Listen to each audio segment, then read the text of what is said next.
Hello friends, स्वागत है आपका अपस्किल एजुकेशन में। हम लेकर आए हैं आपके लिए उत्तर प्रदेश स्पेशल सीरीज और उस सिलसिले में ये उसका तीसरा पार्ट है जिसमें हम डिस्कस करेंगे उत्तर प्रदेश के आर्ट एंड कल्चर या कला एवं संस्कृति के बारे में। दोस्तों, अगर आपने इसके पहले दो पार्ट्स नहीं देखे हैं तो प्लीज़ देख लीजिएगा। एग्जामिनेशन पॉइंट ऑफ व्यू से ये इसमें 5 पार्ट्स बनेंगे और पांचों के पांचों बहुत इंपॉर्टेंट हैं। उसमें से अभी ये तीसरा पार्ट लॉन्च किया जा रहा है। अगर आप नए हैं इस चैनल पर तो प्लीज़ इस चैनल को सब्सक्राइब कर लीजिएगा। पहला क्वेश्चन देखते हैं। पहला क्वेश्चन कह रहा है कि Phag folk dance belongs to which region of Uttar Pradesh. Phag लोक नृत्य उत्तर प्रदेश के किस क्षेत्र से संबंधित है। तो डांसेस समझने से पहले आप ये देख लें भाई कि उत्तर प्रदेश में क्षेत्र कौन कौन से हैं, या कह लीजिए कि कल्चरल रीजन्स कौन कौन से हैं। देखिए, इधर वाला जो एरिया आता है इसको हम कहते हैं पूर्वांचल। इसको हम कहते हैं पूर्वांचल। ये जो एरिया लखनऊ वाला है, श्रावस्ती बलरामपुर वाला, इसको हम कहते हैं अवध। ये एरिया कहलाता है अवध।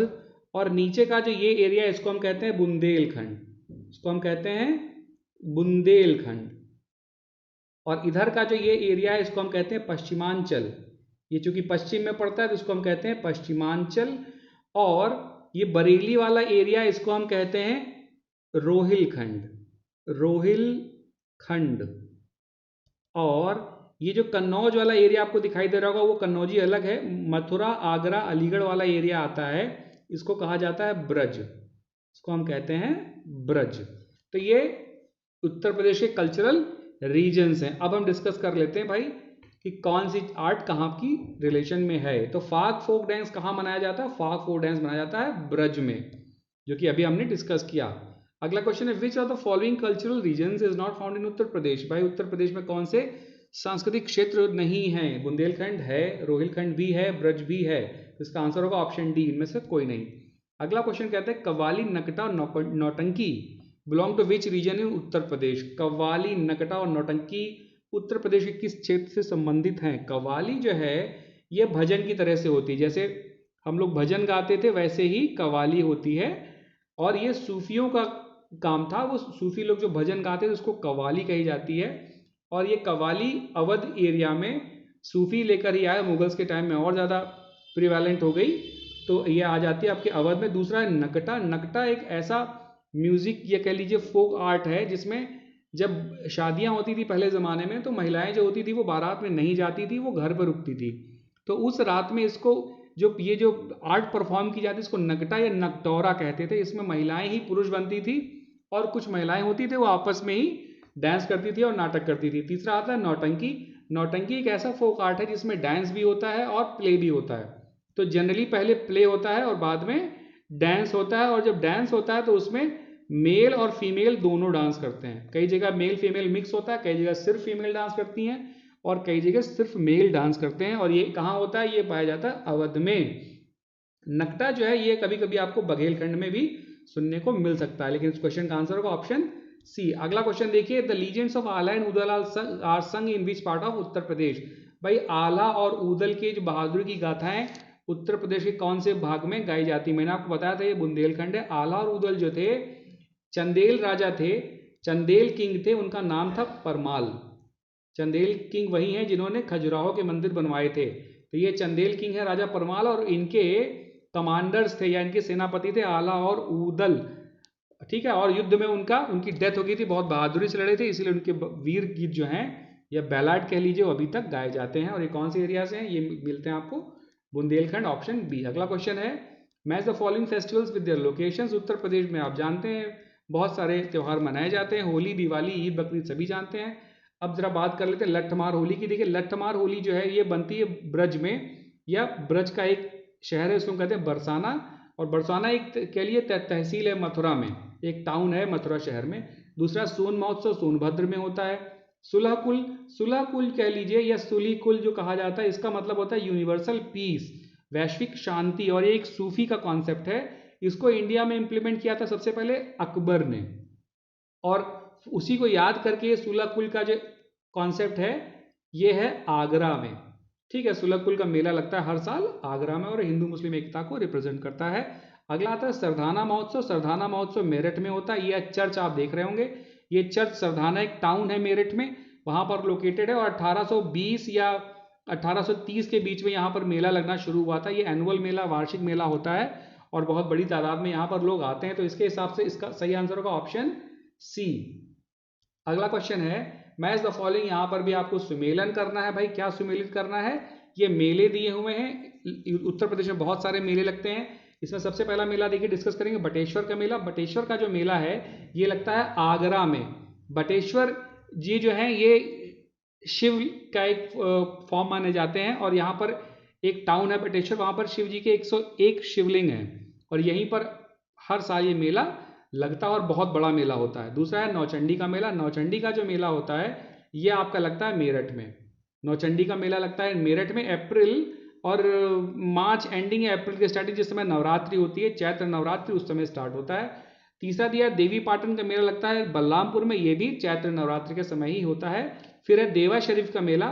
देवा शरीफ जो है ये एक मज़ार है, कहाँ पर है? बाराबंकी में, और यहाँ पर मेला लगता है। इसका भी सही आंसर है 3142, option C is the right answer. अगला क्वेश्चन कहता है, अच्छा इसमें एक चीज और डिस्कस कर लेते हैं भाई, कुंभ मेला। कुंभ मेला कहाँ लगता है? कुंभ मेला उत्तर प्रदेश में प्रयागराज में लगता है।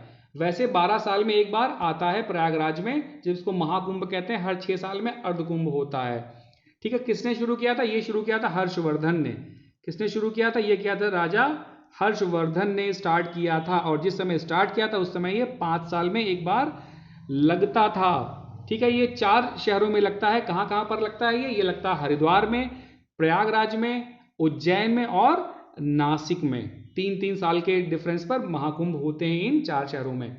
अगला क्वेश्चन देखिए, अगला क्वेश्चन आता है कि बेगम अख्तर प्राइज किसको दिया जाता है? Luminaries in the field of, कौन से क्षेत्र में विख्यात कलाकारों को बेगम अख्तर प्राइज दिया जाता है? बेगम अख्तर जो थी ये क्लासिकल सिंगर थी और ये दादरा, ठुमरी और गजल के लिए जानी जाती थी। इनका जन्म उत्तर प्रदेश के फैजाबाद डिस्ट्रिक्ट में हुआ था। She was born in Faizabad district of Uttar Pradesh. और इनको हाईएस्ट जो अवार्ड दिया जाता है आर्टिस्ट को, कौन कौन से उस फील्ड में ये दिए जाते हैं? ड्रामा में,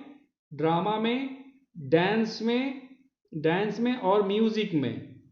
ड्रामा, नृत्य और संगीत में दिया जाता है। सबसे बड़ा अवार्ड जो होता है उसको हम कहते हैं संगीत नाटक अकादमी अवार्ड।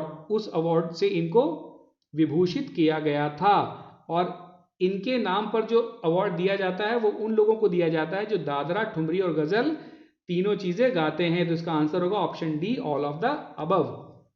अगला क्वेश्चन है, संत रविदास कला सम्मान किसको दिया जाता है? कौन कौन सी फील्ड में दिया जाता है? और ऑप्शंस दिए हैं भाई, क्लासिकल म्यूजिक या शास्त्रीय संगीत, दूसरा दिया फोक म्यूजिक और लोक संगीत, दोनों में दिया जाता है। इसका आंसर होगा option C. Question number 9, which of the following is located in Lucknow? देखिए इंस्टीट्यूशंस जितने भी हैं आर्ट से रिलेटेड उन पर बहुत ज़्यादा सवाल पूछे जाते हैं। तो उसी सिलसिले में एक क्वेश्चन है कि भातखंडे म्यूजिक इंस्टीट्यूट लखनऊ में है, नेशनल कथक इंस्टीट्यूट भी लखनऊ में है, भारतेंदु नाट्य अकादमी भी लखनऊ में है। इसका आंसर होगा option D, all. Question number 10 कहता है, उस्ताद बिस्मिल्लाह खां भाई किस वाद्य यंत्र से या कौन से म्यूजिकल इंस्ट्रूमेंट से रिलेटेड है? दिख रहा होगा आपको, ये शहनाई से रिलेटेड है। एक बात आपको बता दूं कि ये इनका जन्म हुआ था बिहार में, लेकिन ये रहने वाले थे वाराणसी के। पूरा जीवन ये वाराणसी में ही रहे और बनारस घराने के ही थे।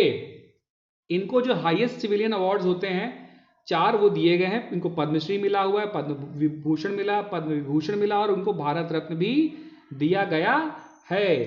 अगला क्वेश्चन आता है question number 11, Pandit Birju Maharaj is related to which of the following? भाई पंडित बिरजू महाराज जो थे वो निम्नलिखित में से कौन सी आर्ट से रिलेटेड थे? तो पंडित Birju Maharaj is related to Kathak. पंडित बिरजू महाराज का जन्म कहाँ हुआ था? इनका जन्म हुआ था इलाहाबाद में, जिसको अभी आप प्रयागराज कहते हैं। अभी क्या कहते हैं? अभी आप कहते हैं प्रयागराज। इसका नाम बदल दिया गया है। और इनको भी संगीत नाटक अकादमी अवार्ड दिया गया था। किसके लिए? डांस के लिए। कौन सा डांस करते थे? कथक। कथक का कॉन्सेप्ट कहाँ से आया? पहले लोग होते थे कथिक और ये क्या करते थे? भजन गा गा कर सुनाते थे, भगवान के भजन गा गा कर सुनाते थे। और मुगल के टाइम में यही कथिक जो हो गए वो दरबार में डांस करने लगे। ठीक है, तो उस समय थोड़ा सा दरबार वाला कल्चर आ गया और मुगल्स के टाइम में ये आर्ट थोड़ी सी फली फूली और कथक का कॉन्सेप्ट आ गया। लखनऊ के जो नवाब थे, बेगम हजरत महल के जो हस्बैंड थे नवाब वाजिद अली शाह के टाइम में ये बहुत ज्यादा आर्ट फली फूली। अगला क्वेश्चन आता है कि Pandit Hariprasad Chaurasia is related to which of the following? भाई पंडित हरिप्रसाद चौरसिया किस चीज से संबंधित हैं? पंडित हरिप्रसाद चौरसिया जी भी रिलेटेड हैं। देखिए बाजार है, बांसुरी से रिलेटेड है और ये भी इलाहाबाद के ही हैं या प्रयागराज के ही हैं। फिर आता है कि ये इनको कौन कौन से अवार्ड दिए गए थे? इनको दिया गया था पद्म भूषण और पद्म विभूषण अवार्ड इनको दिया गया है। अब देखिए यहाँ पर ऑप्शन डी में पूछा गया भाई तबला कौन बजाता है उत्तर प्रदेश में, कौन से विख्यात कलाकार हैं? अगर ये वीडियो आप पूरा देखेंगे तो लास्ट में उनका मैं नाम बताऊंगा। अगला क्वेश्चन आता है कि which city in Uttar Pradesh is famous for its chicken work. ऐसा माना जाता है और ऐसा कहा जाता है कि लखनऊ में चिकन खाते भी हैं और पहनते भी हैं, तो इसका आंसर होगा ऑप्शन बी लखनऊ। फिर आता है which of the following is a world heritage site found in Uttar Pradesh. भाई उत्तर प्रदेश में वैश्विक धरोहर स्थल कौन कौन से हैं? देखिए 3 दिए हुए, ताजमहल, फतेहपुर सीकरी, आगरा फोर्ट, ये तीनों के तीनों हैं। आंसर हो जाएगा ऑप्शन डी। क्वेश्चन नंबर 15 कहता है कि यश भारती सम्मान given by Uttar Pradesh government एंटेल्स, उसमें क्या क्या होता है?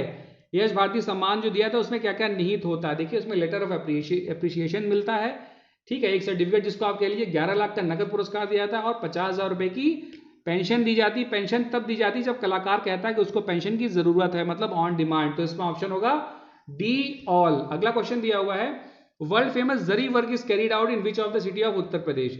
उत्तर प्रदेश के कौन से शहर में जरी का काम होता है? देखिए ये जरी का काम होता है वाराणसी में, ठीक है, और वाराणसी में लकड़ी के खिलौने भी बनाए जाते हैं। अगला जो मैंने यूपी स्पेशल पार्ट बनाया है वो उत्तर प्रदेश के स्पेशल सिटीज पर, इंपॉर्टेंट सिटीज पर बनाया है, उसमें इस सब चीज से रिलेटेड बहुत बढ़िया बढ़िया सवाल है, तो अगला वाला भी जरूर देखिएगा।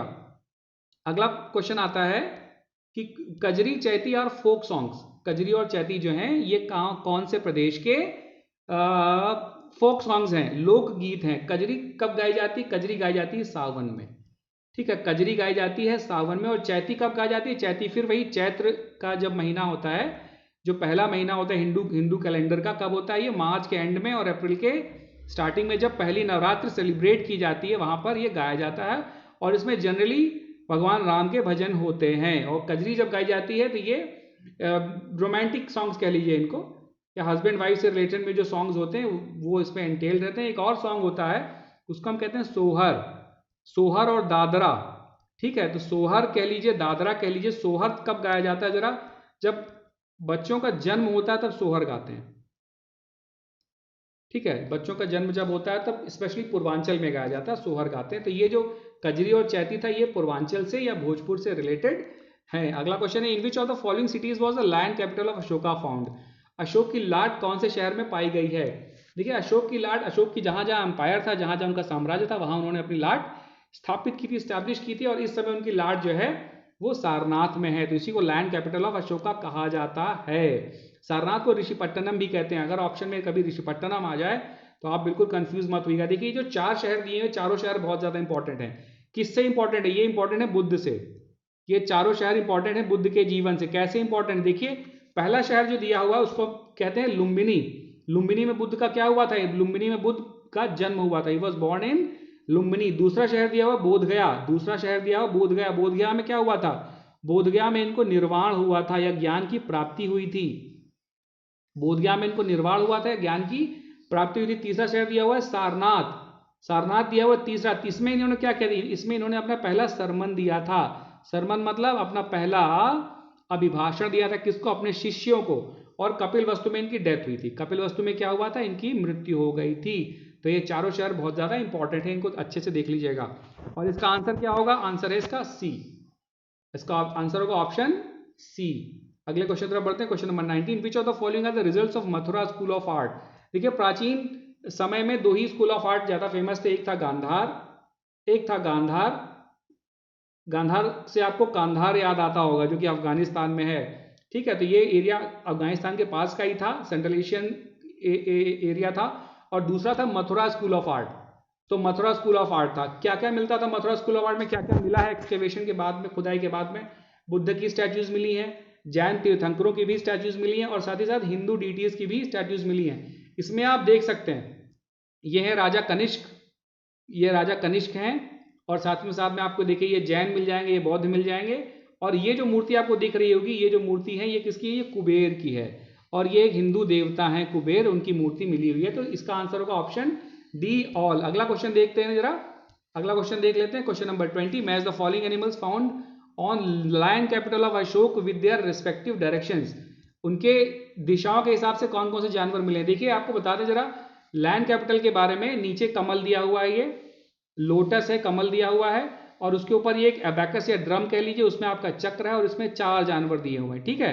और ये 4 शेर हैं जो 4 दिशाओं को रिप्रेजेंट करते हैं। इनके ऊपर एक चक्र ऐसे भी था, थोड़ा डायग्राम देखिएगा, एक ऐसे भी करके इनके ऊपर एक चक्र था। ये जो स्पोक नीचे पहिया बना हुआ है ना, जो भारत के झंडे में बना हुआ है, ये वाला एरिया, ये यहाँ पर भी एक बना हुआ था, और सारनाथ के जो म्यूजियम है उसमें ऐसे दिखाया गया है इसको। तो जो 4 जानवर मिलते हैं वो 4 जानवर हैं आपका घोड़ा है, बैल है, हाथी है और शेर है। और इसकी मैचिंग थोड़ी कैसे होगी जरा देख लीजिएगा। हॉर्स जो दिखाता है इंडिया के मैप में, देखिए हॉर्स पहले किधर से आते थे, इस एरिया से आते थे, अफगानिस्तान से, ईरान से आते थे। तो हॉर्स किधर मिलेगा आपको, और हॉर्स आपको मिलेगा वेस्ट में, ऑप्शन 2। बुल किधर मिलेगा, बुल आपको मिलेगा ईस्ट में, ऑप्शन 1। एलिफेंट किधर, साउथ इंडिया में हाथियों की पूजा ज्यादा होती है, तो ये सॉरी ये मिल जाएगा साउथ में, राइट। और लायन किधर मिलेगा, नॉर्थ में मिलेगा, लायन मिलेगा आपको नॉर्थ में। तो घोड़ा किधर मिल रहा है, घोड़ा मिल रहा है ऑप्शन 2। ए का ऑप्शन 2 सही है और बी का ऑप्शन 1 है, तो ऑप्शन सी इसका सही हो जाएगा। दोस्तों अब बात कर लेते हैं, मैंने आपसे पूछा था कि भाई तबला में उत्तर प्रदेश में कौन से कलाकार हैं। तो तबला में जो कलाकार है उनका नाम है पंडित किशन महाराज, का नाम है पंडित किशन महाराज, पंडित किशन महाराज। और आपने जाकिर हुसैन का नाम भी सुना होगा, तो जाकिर हुसैन साहब भी तबला के उस्ताद माने जाते हैं। तो आप देखिए, अगर आपको ये वीडियो अच्छा लगा हो तो प्लीज़ इसको लाइक कीजिएगा, इस चैनल को सब्सक्राइब कर लीजिएगा, ताकि पिछले वाले वीडियोस भी आपको मिल जाएं और आगे आने वाले वीडियोस भी आपको मिल जाएं। Thank you and thanks for watching the